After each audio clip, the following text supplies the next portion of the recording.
ಬೋವಿ ನಿಗಮದಲ್ಲಿ ಕೋಟಿ ಕೋಟಿ ರೂಪಾಯಿ ಅವ್ಯವಹಾರ ಆಗಿರುವ ವಿಚಾರಕ್ಕೆ ಸಂಬಂಧಪಟ್ಟಂತೆ ಇಡಿ ಅಂದರೆ ಜಾರಿ ನಿರ್ದೇಶನಾಲಯ ರೇಡ್ ಮಾಡಿತ್ತು.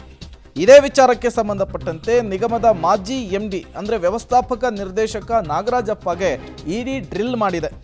ಗಂಗಾ ಕಲ್ಯಾಣ ಸೇರಿದಂತೆ ಹಲವು ಯೋಜನೆಗಳಲ್ಲಿ ಅಕ್ರಮ ಆಗಿದೆ.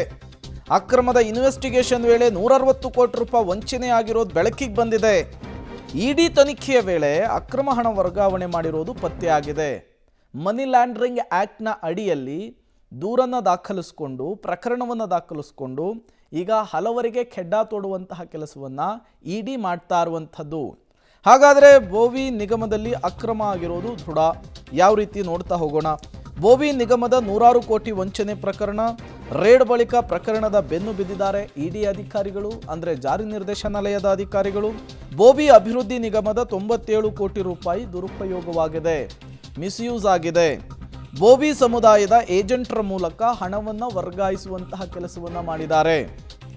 ನಕಲಿ ಫಲಾನುಭವಿಗಳ ಬ್ಯಾಂಕ್ ಖಾತೆಗೆ ಅವರ ಬ್ಯಾಂಕ್ ಖಾತೆಯನ್ನು ಬಳಸಿಕೊಂಡು ಹಣವನ್ನು ಟ್ರಾನ್ಸ್ಫರ್ ಮಾಡುವಂತಹ ಕೆಲಸ ಆಗಿದೆ. KBDCಯಿಂದ ಹಣವನ್ನು ಬೇರೆ ಅಕೌಂಟುಗಳಿಗೆ ವರ್ಗಾಯಿಸುವಂತಹ ಕೆಲಸ ಆಗಿದೆ.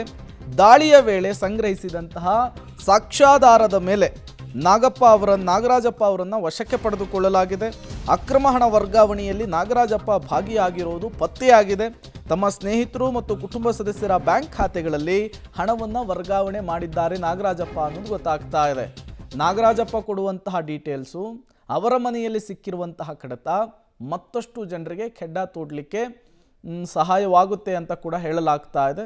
ನೋಡೋಣ ಇಡಿ ಇನ್ವೆಸ್ಟಿಗೇಷನ್ ಎಲ್ಲಿ ಹೋಗಿ ನಿಲ್ಲುತ್ತೆ ಅಂತ ಹೇಳಿ.